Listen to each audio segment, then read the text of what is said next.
and a half. The Calkins. 5:30. Who's that girl who changes partners every minute? Tom asked. No. The one in white passing the door. That's Annie Laurie. Arthur Laurie's daughter. Yes. She seems popular. About the most popular girl in town anyway, at a dance. Not popular except at dances. Oh, sure, but she hangs around with Randy Campbell all the time. What Campbell? DB. There were new names in town in the last decade. It's a boy and girl affair. Pleased with this phrase, Jakes tried to repeat it. One of those boys and girl affairs. He gave it up. And lit several more cigarettes, crushing out the first series on Tom's lap. Does she drink? Not especially.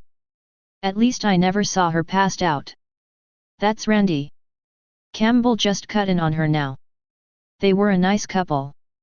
Her beauty sparkled bright against his strong, tall form, and they floated hoveringly, delicately, like two people in a nice, amusing dream. They came near and Tom admired the faint dust of powder over her freshness, the guarded sweetness of her smile, the fragility of her body calculated by nature to a millimeter to suggest a bud, yet guarantee a flower. Her innocent, passionate eyes were brown, perhaps, but almost violet.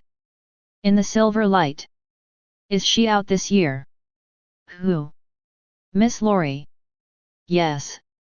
Although the girl's loveliness interested Tom, he was unable to picture himself as one of the attentive, grateful queue that pursued her around the room. Better meet her when the holidays were over and most of these young men were back in college where they belonged. Tom Squires was old enough to wait.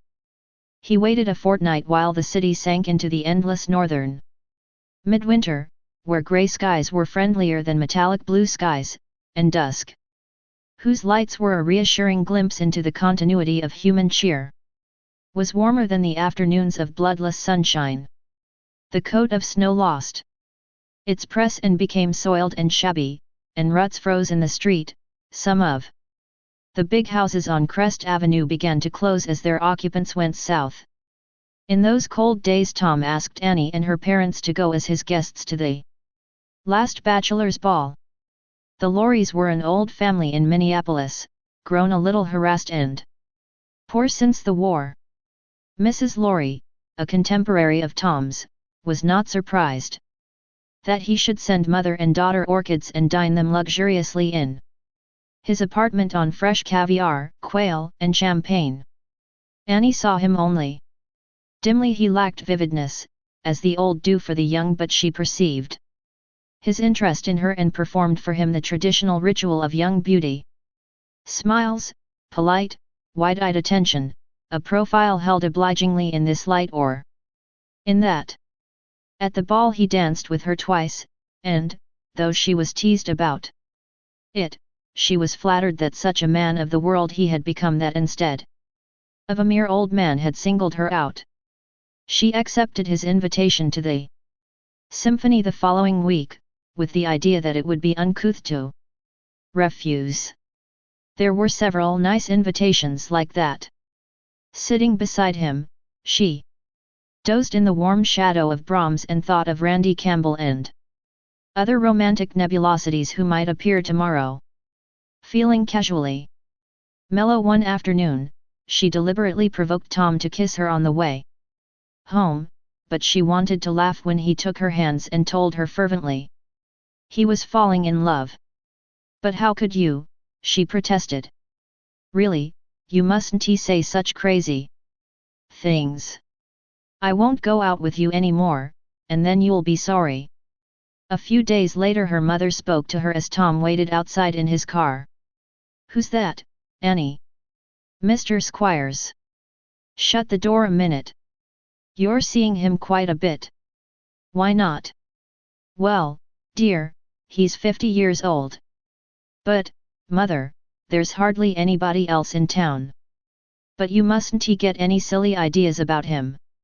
Don't worry. Actually, he bores me to extinction most of the time. She came to a sudden decision, I'm not going to see him anymore.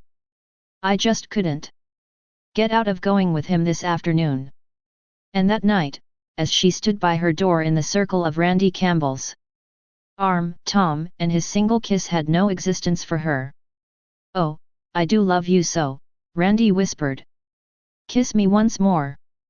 Their cool cheeks and warm lips met in the crisp darkness, and, watching the icy moon over his shoulder, Annie knew that she was his Shirley and, pulling his face down, kissed him again, trembling with emotion. When will you marry me then? He whispered. When can we afford it? Couldn't you announce our engagement? If you knew the misery of having you out with somebody else and then making love to you. Oh, Randy, you ask so much. It's so awful to say good night. Can't I come in for a minute? Yes.